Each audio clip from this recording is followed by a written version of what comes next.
वंदे मातरम। देखिए, हम आपको कारक के चिन्ह बता चुके हैं, विभक्ति सहित, ठीक है। क्योंकि जैसे पूरे कारक के चिन्ह चलते हैं उसी तरीके से राम के रूप के अनुसार हमने बहुत सारे वाक्य बोलना है। यानी सत्य विभक्ति तक का हमने पूरा ज्ञान कराया था। उसमें आपको बहुत सारे मतलब अ, विभक्तियों का प्रयोग कराया था। विभक्ति के साथ साथ कुछ बीच बीच में यही बताते चले गए थे हम आपको कि किसके योग में कौन सी विभक्ति लगती है। लेकिन कुछ विशेष विभक्तियां रह गई थी, उनको हम आज कराने जा रहे हैं आपको। और एक बार उनकी आपको पुनरावृत्ति फिर से करा।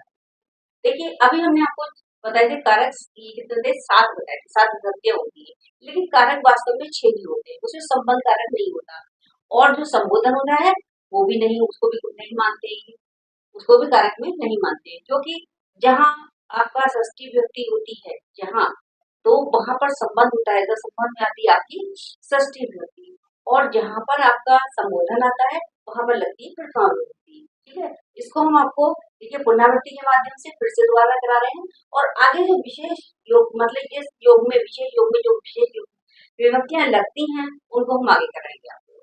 देखिए, संस्कृत में कराएंगे आपको कारक के चिन्ह, और हिंदी में भी जब बच्चों ग्रामर सिखाते तो कारक के चिन्ह सिखा ही देते हैं। क्योंकि हिंदी और संस्कृत काफी कुछ जुड़ी हुई है एक दूसरे की, मतलब शायद कायदे से पूरक ही है। हिंदी जो है वो संस्कृत संस्कृत भाषा की पूरक है पूरी, तो इसलिए उसमें भी ज्ञान कराना जरूरी है।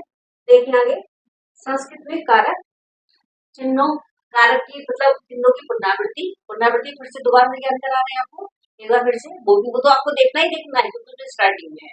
उसको वीडियोस को बार बार देखिए, कंठस्थ हो जाएगी देखते देखते आपको।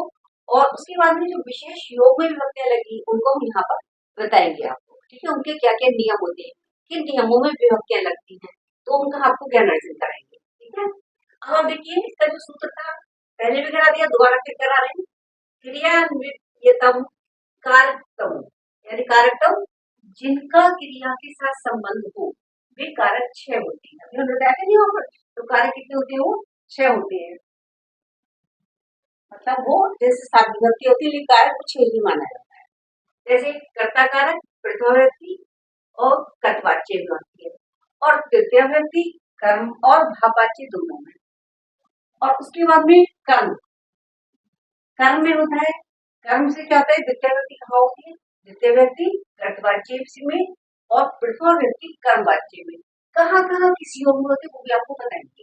जो विशेष है वो पे कुछ कुछ आपको पीछे बताते जा रहे हैं, पहले ही बता दीजिए आपको। अब है आपका करण कारक, ये कर्ता कारक, कर्म कारक, करण कारक। करण कारक में तृतीय व्यक्ति होती है, संप्रदान में चतुर्थी, ठीक है। संप्रदान क्या कौन सी व्यक्ति होती है, चतुर्थी व्यक्ति। अपादान में यानी कारक में पंचमी विभक्ति होती है। और अधिकरण कारक में सप्तमी विभक्ति होती है, ठीक है।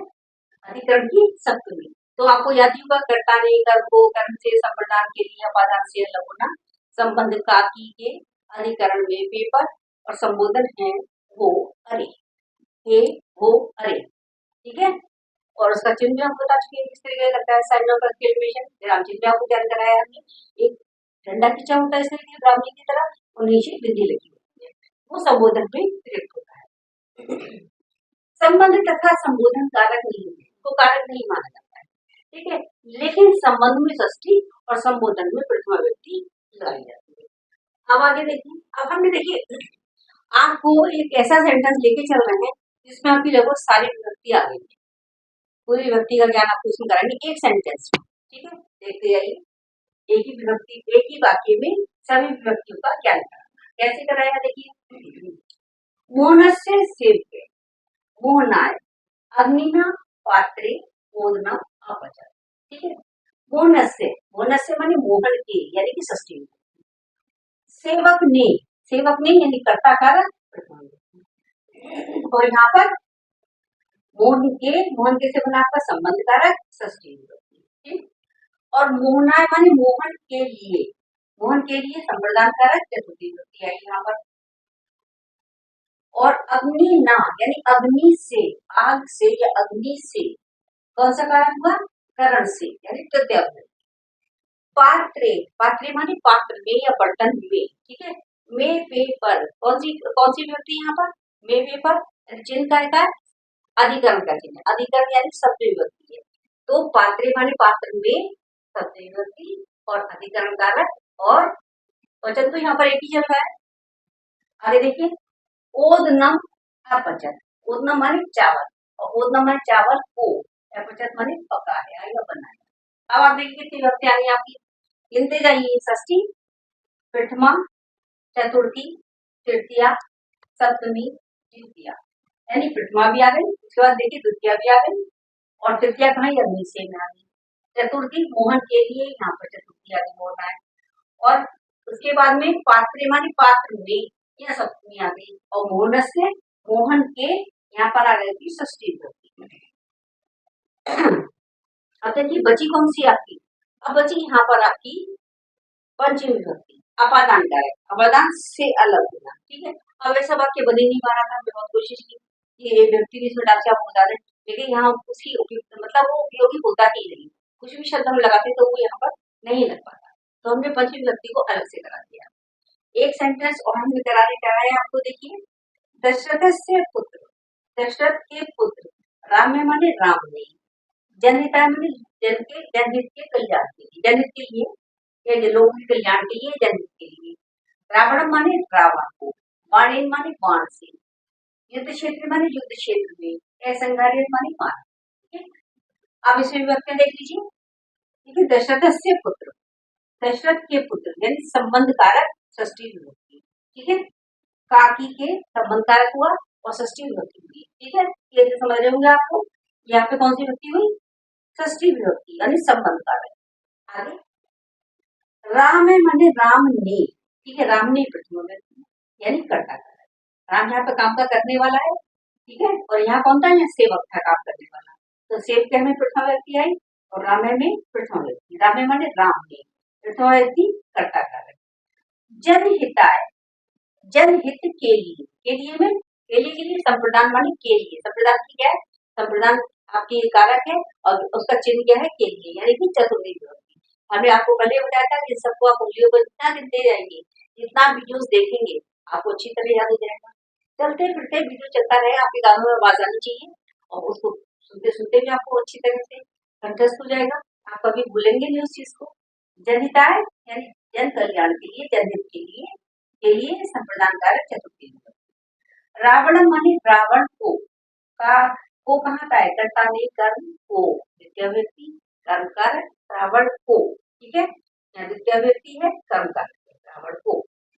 बाणेन, बाणेन माने बाण से। ठीक है, से में कौन सी व्यक्ति, तृतीय व्यक्ति, तो यहाँ तृतीय व्यक्ति लगी बाण से। ठीक है, यहाँ पे क्या है, यहाँ जो कार्य है वो हाथ से टच होकर काम करता है। ठीक है, चल के, और युद्ध क्षेत्र माने युद्ध के मैदान में, युद्ध क्षेत्र में, तो यहाँ पे कौन सा हुआ, बाण से कर्म कारक हुआ यहाँ पर, तृतीय व्यक्ति हुई, और युद्ध क्षेत्र में। ठीक है, युद्ध क्षेत्र में पे पर अधिकरण कारक है और शक्ति विभक्ति है, यानी युद्ध क्षेत्र में पे पर से, में पे पर से क्या विभक्ति हुई, अधिकरण कारक और शक्ति विभक्ति।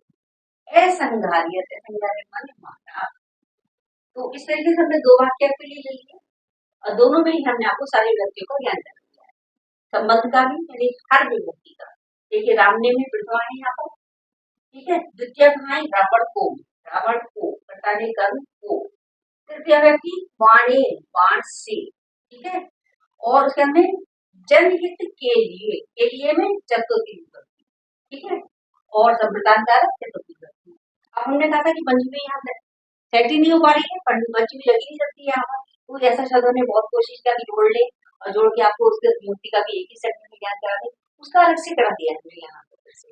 ठीक है, तो यहाँ पर और दशरथ से मैंने दशरथ के, तो संबंध कारक षष्ठी विभक्ति, और युद्ध क्षेत्र में पे पर यहाँ पर कौन सी सप्तमी विभक्ति हुई या सप्तमी हुई। देखिए इस तरीके सारी विभक्ति आ गई।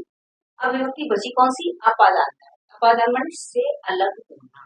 ठीक है, वृक्षात् पर्णम पतति, वृक्ष से पत्ता गिरता है, वृक्षापन वृक्ष से अलग होना, अपादान का चिन्ह क्या है, से अलग होना, से न्यारा होना, से अलग होना। ठीक है, जैसे इंग्लिश में फ्रॉम। ठीक है, फ्रॉम का प्रयोग करेंगे, फ्रॉम माने से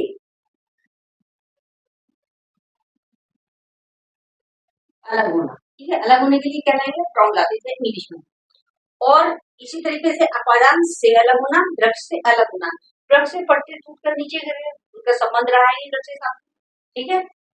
तो अब क्या हुआ यहाँ पर, अपादान कारक पंचमी विभक्ति, तो ये आपका हुआ यहाँ पर, इसका प्रयोग हमने करा दिया, वृक्ष से अलग होना, अपादान कारक पंचमी विभक्ति, और पद्धति माने गिरता है, जैसे फलम पद्धति, वृक्षात फलम पद्धति, वृक्ष के फल गिरता है, तो वृक्षात में कौन सी विभक्ति हुई, पंचमी विभक्ति, यानी कि अपादान कारक।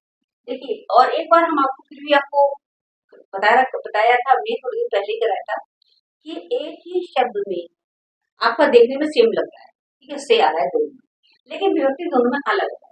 अब यहाँ से कहाँ आया, देखिए, अग्नि से, अग्नि नाम, ठीक है, अग्नि आपके क्या है, अग्नि आपके, आप हाथ से उसको उंगली को जला रहे हैं, टच कर रहे हैं, वो आपके संपर्क में है, तो यहाँ पर अग्नि से में क्या हुआ, तृतीया विभक्ति है, और वृक्षात वृक्ष से अलग होना में यहाँ पंचमी विभक्ति है।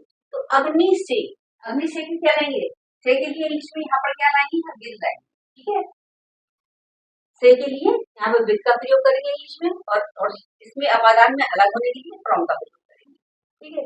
जो ग्रामर के जो नियम है, देखिए हर भाषा के एक से ही चलते हैं, और वो अलग की बात है कि इंग्लिश में उसमें लिखी जाती है, और हिंदी अलग भाषा हुई, और संस्कृत भले ही अलग भाषा है, लेकिन सारे नियम सब में एक से ही चलते हैं, सेम चलते हैं। अब हम आगे जो है कराएंगे आपको कि किस योग में कौन सी विभक्ति लगती है, प्रथमा विभक्ति कहाँ कहाँ लगती है, आपको देखने में तो लगेगा यहाँ पे ये वाली विभक्ति होना चाहिए या ये वाली होना चाहिए, लेकिन वास्तव में प्रथमा विभक्ति ही लगती है। क्यों लगती है, आगे कराएंगे, देखिए।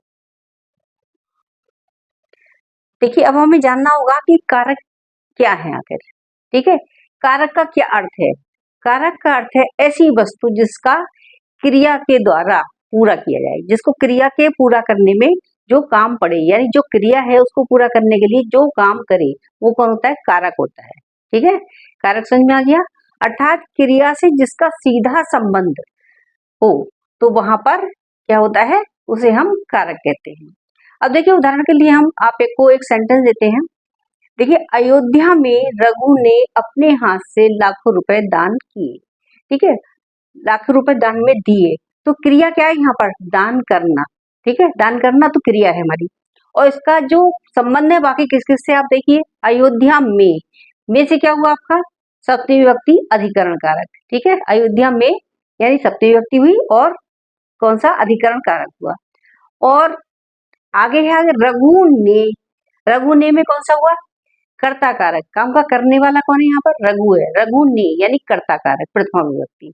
अपने हाथ से, ठीक है, अपने हाथ से माने अपने हाथ से, माने हस्तेन, हाथ से, अपने हाथ से में कौन सी विभक्ति यहाँ पर, तृतीया विभक्ति, और तृतीया विभक्ति कौन सी होती है, करण कारक।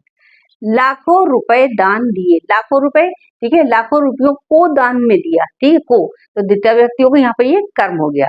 तो इस तरीके से ये भी सेंटेंस हमने आपको बताया, और अब इससे पर भी हम आपको बता चुके हैं कि एक ही सेंटेंस में हमने सारी विभक्तियों का ज्ञान करा दिया है, ठीक है, और जो पंचमी विभक्ति बची उसको हमने अलग से ज्ञान कराया है।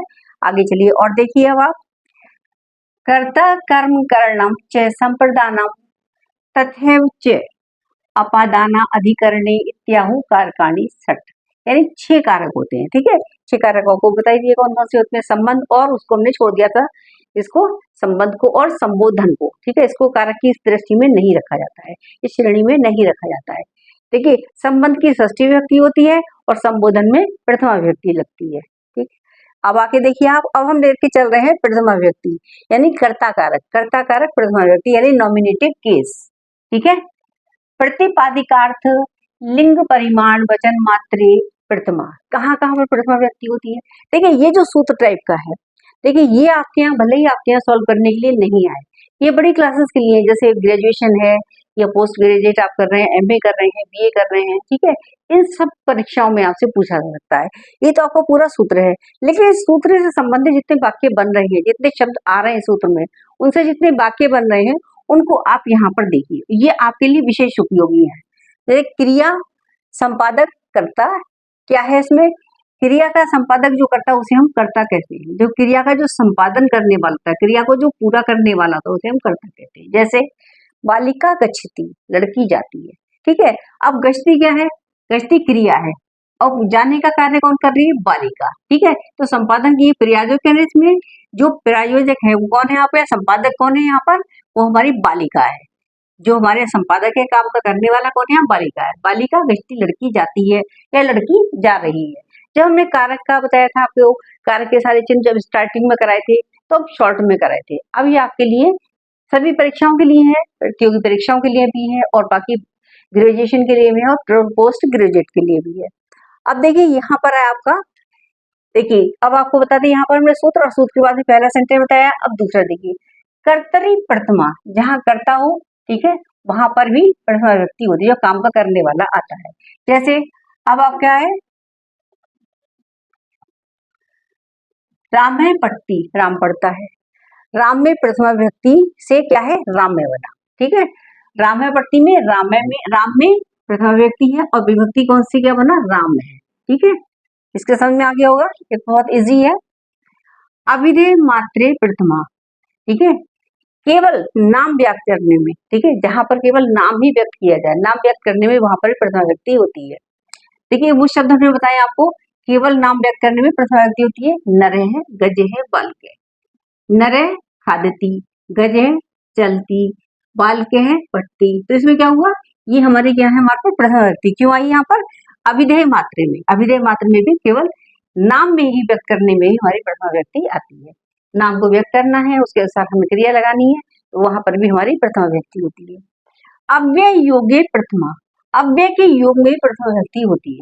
अब देखिए अव्यय आप पहचानिए, अव्यय मैं करा चुकी हूँ आप लोग को। दशरथ है इति नृप आसीत, दशरथ राजा थे, ठीक है। इति शब्द क्या है, यहाँ पर अलग है, ये क्या है, अव्यय है, ठीक है। इति शब्द यानी अव्यय के योग में भी प्रथमा व्यक्ति का ही प्रयोग किया जाता है। देखिए जो हमारे अव्यय होते हैं इनकी ना तो व्यक्ति होती है, ना लिंग होता है, ना वचन होता है, ये हमारे ऐसे ही यूज किए जाते हैं, प्रयोग में लाई जाती है। दशरथ है इति नृप आसीत, दशरथ, यहाँ पर दशरथ यहाँ करता है आपको, नृप राजा है, आसीत माने था, और लेकिन ये क्या है, इति हमारा अव्यय है। चलिए आगे अगला नियम देखिए, संबोधन है प्रथमा, ये भी आपको बताया था। और संबोधन जहां पर होता है वहां पर भी प्रथमा व्यक्ति होती है, वो वचन के अनुसार होती है, जैसे एक वचन, द्विवचन, बहुवचन। राम है, रामौ, रामा, राम है में प्रथमा व्यक्ति है आपकी, और लेकिन इसका जो वचन है वो एक वचन है, रामौ द्विवचन हो गया और रामा बहुवचन हो गया, ठीक है। और उसमें हे शब्द जुड़ जाएगा तो संबोधन हो जाएगा आपका, यानी संबोधन है प्रथमा। जहां पर संबोधन होता है वहां पर भी प्रथमा व्यक्ति होती है। हे राम अत्र आगच्छ, हे राम यहाँ आओ, ठीक है। अब किसको संबोधित किया जा रहा है यहाँ पर, राम को, ठीक है। हे राम, राम को संबोधित किया तो क्या है यहाँ पर, हे राम, तो राम में कौन सी व्यक्ति है, प्रथमा व्यक्ति है। अत्र आगच्छ, यहाँ आओ। अब अगला आपका है नियम नंबर 7 हमने लिया है, प्रायोजके कर्तरी प्रथमा। ये जो प्रायोजक, जो काम का जिसके द्वारा कोई प्रयोजन सिद्ध हो रहा हो, ठीक है। अब इसका एग्जाम्पल देखिए, शिक्षक है, छात्रम संस्कृत भाषा पाठयति, ठीक है। अब यहाँ प्रायोजक कौन है, देखिए संस्कृत भाषा तो पढ़ाई जा रही है, ये तो करता, ये हमारा क्या हो गया, क्रिया है यहाँ पर, ठीक है। और लटलकार वर्तमान काल है, पाठयति, ठीक है, पढ़ती पढ़ता है और पाठयति पढ़ाता है, तो पाठयति पढ़ाया जा रहा है। भाषा माने भाषा, संस्कृत माने संस्कृत, छात्र माने छात्र को, शिक्षक है माने शिक्षक, यानी शिक्षक के द्वारा, शिक्षक जो है छात्र को संस्कृत भाषा पढ़ा रहा है या पढ़ाता है। तो प्रायोजक कौन हुआ, यानी प्रायोजक कर्तरी प्रथमा, यानी जो प्रायोजक होता है वहां पर भी कर्ता होता है, वहां पर भी प्रथमा व्यक्ति ही होती है, शिक्षक है में प्रथमा व्यक्ति है। आगे उक्ते कर्मणि प्रथमा, कर्मवाच्य में, कर्मवाच्य में कैसे, उक्ते कर्मणि प्रथमा, जहां पर देखिए कैसे कहा जाए, देखिए जब हम आपको, आप लोगों ने पढ़ा होगा एक्टिव पैसिव वॉइस बनाते हैं इंग्लिश में, ठीक है। जैसे आई फ्लाई ए काइट, ठीक है, मैं एक पतंग उड़ाता हूँ, एक्टिव वॉइस है। और पैसिव में कैसे बदलेंगे, a kite is flown by me, तो वहां जो कर्ता होता है वो क्रिया बन, वो आपका जो है जो काम का करने वाला होता है वो ऑब्जेक्ट बन जाता है, कर्म बन जाता है, उसको बाद में लगाते हैं। और जो हमारा करता है वो कर्म बन जाता है, वो जो कर्म है उसको हम पहले ले आते हैं, ठीक है। अब जैसे अभी हमने बताया था, एक काइट इज फ्लोन बाय मी, एक काइट को क्या था, कर्म के रूप में हमने कर्ता के रूप में प्रयोग किया है। अब इसे इसको बोलते हैं हमने आपको उक्ते कर्मणि प्रथमा, यानी कर्मवाच्य में, कर्मवाच्य में किस तरह, यानी पैसिव वॉइस में, एक्टिव पैसिव वॉइस इंग्लिश में होते हैं, इसी तरह संस्कृत में भी होते हैं। मया छात्र दृश्यते, ठीक है। यानी कर्म कारक में प्रथमा विभक्ति कैसे होगी? मया माने मेरे द्वारा, छात्र माने छात्र को, दृश्यते माने देखा जाता है। यानी मैं छात्र को देखता हूँ या मेरे द्वारा छात्र को देखा जा रहा है या मेरे द्वारा छात्र देखा जाता है। तो ये क्या हुआ? पैसिव वॉइस में हुआ। लेकिन छात्र में ये कौन सी विभक्ति है? प्रथमा विभक्ति। यानी कर्म कारक में भी प्रथमा विभक्ति इस तरीके से होती है। ठीक है। कर्म वाच्य में, कर्म वाच्य यानी एक्टिव वॉइस और यानी कि पैसिव वॉइस में। तो पैसिव वॉइस में भी क्या हुआ? आपका कर्म कारक हुआ और यहाँ पर लेकिन प्रथमा विभक्ति भी। अब चलिए, अब एक ये तो प्रथमा विभक्ति पूरा हुआ आपका। अब हम आपके लिए लेके चल रहे हैं द्वितीय विभक्ति। द्वितीय विभक्ति कर्म कारक। ठीक है। कर्म यानी कि ऑब्जेक्ट। ठीक है। अब केस कौन सा हुआ यहाँ पर? जो कारक है, ये कर्म कारक है, इंग्लिश में उसको हम बोलते हैं ऑब्जेक्टिव केस। ठीक है। ऑब्जेक्टिव केस, इसको नॉमिनेटिव केस, इसको ऑब्जेक्टिव केस। अब इसका जो एक ये नियम है, ये मोस्ट इंपॉर्टेंट है। इसको हमने देखिए फिर से उसको राउंड भी कर दी, इसमें कर दिया है, अंडरलाइन भी कर दिया है रेड से। इसको आप अच्छी तरह याद कर लें। ये जो नियम है ये सभी बच्चों के लिए बहुत मोस्ट इंपॉर्टेंट है, हर क्लास के लिए। कर्तरु ई सप्तितम कर्म।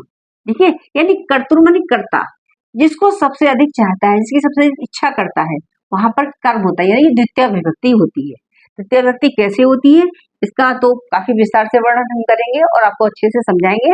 देखते जाइए, समझते जाइए। देखिए, कर्ता की प्रबल इच्छा जिस कार्य को करने में लगे, अभी हमने ऐसी साधारण भाषा में बता दिया, उसको आपको इस भाषा परिभाषा के माध्यम से देख लीजिए। कर्ता की प्रबल इच्छा जिस कार्य को करने में लगे उसे ही कर्म कारक कहते हैं। देखिए, अब हमने इसके एग्जाम्पल के माध्यम से कैसे समझाया आपको। अयम बालकः ओदनम खादति। यह बालक ओदनम खादति, खाती माने खाता है, ओदनम माने चावल।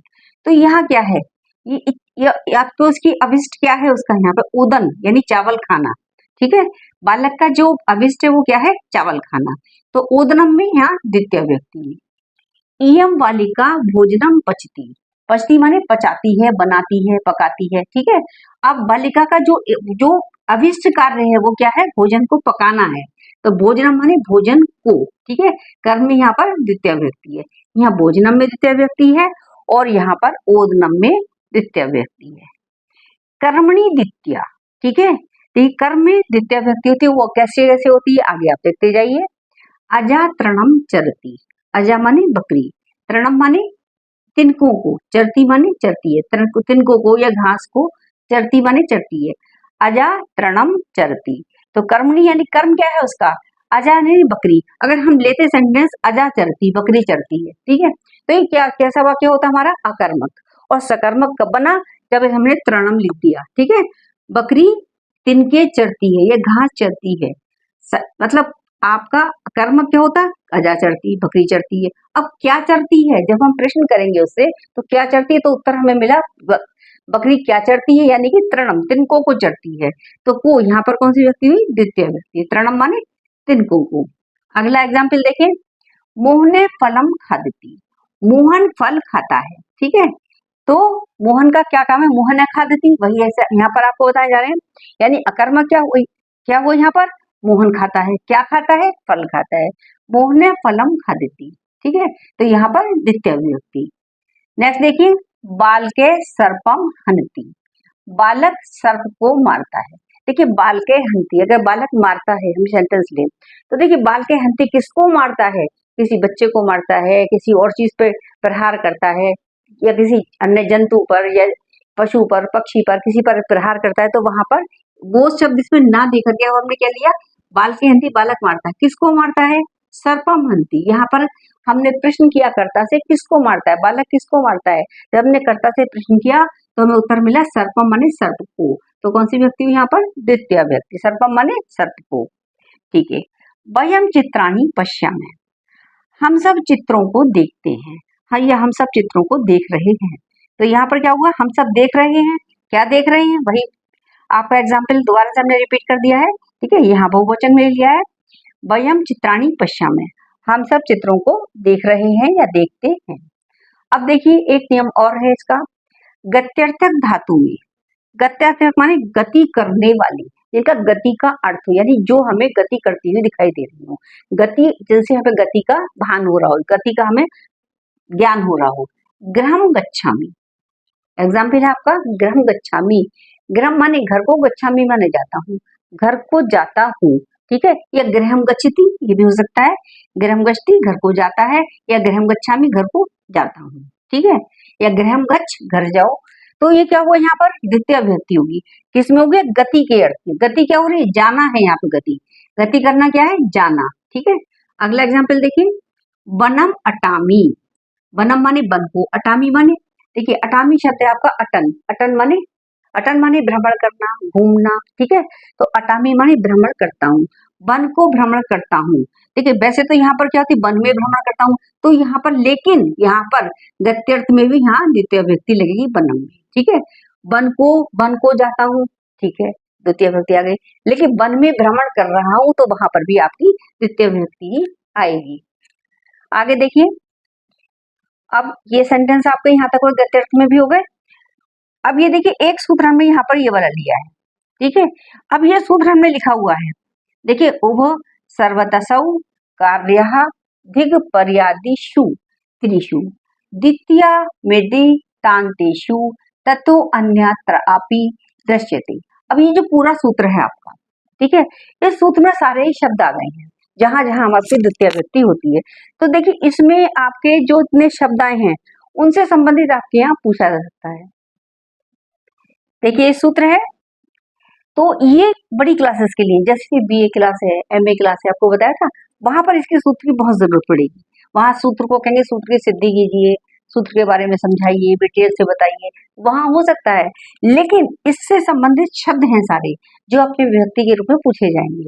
अब क्या है इसमें, जैसे उभयते, सर्वतः, धिक, उपरि उपरी, अधोअधय तथा अध्यादि आदि शब्दों की निकटता में द्वितीय विभक्ति होती है। अब देखिए उभयते, उभयते का एग्जाम्पल हमने लिया है, उभयते कृष्णा गोपा। उभयते माने दोनों ओर, यह पता होना चाहिए। उभयते माने दोनों ओर, कृष्णम माने कृष्ण के, गोपा माने गोपियां, कृष्ण के दोनों ओर गोपियां हैं, ठीक है। यहाँ पे आया उभयते, यहाँ से लिया हमने, देखिए ये उभयते यहाँ है, उभ यानी उभयते, उभयते कृष्णम गोपा। कृष्णम में क्या है, द्वितीय व्यक्ति है। कृष्ण के दोनों ओर गोपियां हैं, दोनों ओर कृष्ण के, यानी कृष्ण के, कृष्णम में हम क्या लाए, द्वितीय व्यक्ति लाए। लेकिन कृष्ण के में क्या हुआ, अगर हम कह देंगे अरे कृष्ण के में तो क्या होना चाहिए, कृष्ण से होना चाहिए, षष्ठी व्यक्ति होना चाहिए, लेकिन ऐसा नहीं है। यहाँ पर क्या है, कृष्णम, उभयते कृष्णम गोपा, सर्वते कृष्णम गोपा। अब सर्वते मीन्स होता है सब जगह, सब ओर, सब जगह, ठीक है। सर्वते कृष्णम गोपा, कृष्ण के सब ओर गोपियां हैं।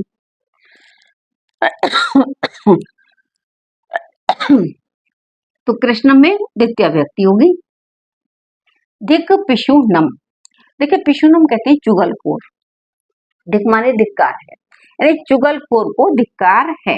तो दिक में, दिक कहाँ आया, यहाँ आया दिक, ठीक है।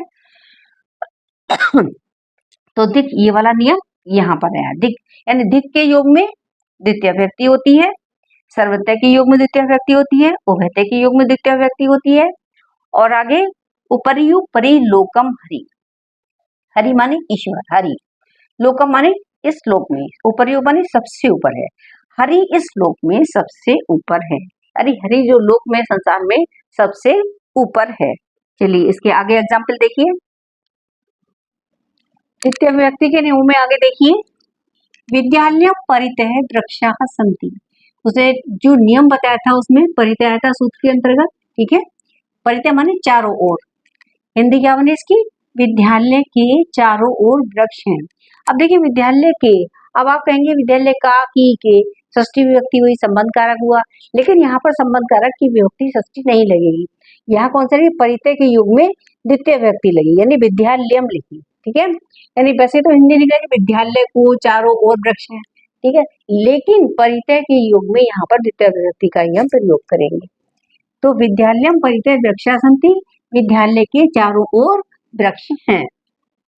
दूसरा देखिए अभितः, अभितः मीन्स होता है दोनों ओर, ग्रामम अभितः पर्वताः सन्ति, ग्राम माने गांव के, ठीक है।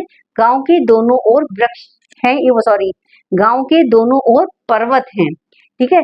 दोनों ओर की क्या है, संस्कृत है हमारी अभिधेय, ठीक है। अब यहाँ पर ये क्या है, इसमें इसके कारण यहाँ पर द्वितीय विभक्ति आई। ग्रामस्य ना होकर के क्या बना, ग्रामम। उपर्युपरि लोकम हरि, हरि सब लोगों के ऊपर है, ठीक है। तो लोकम यहाँ पर आई किसके लिए, उपर्युपरि के लिए, ठीक है। ये नियम के अंतर्गत था।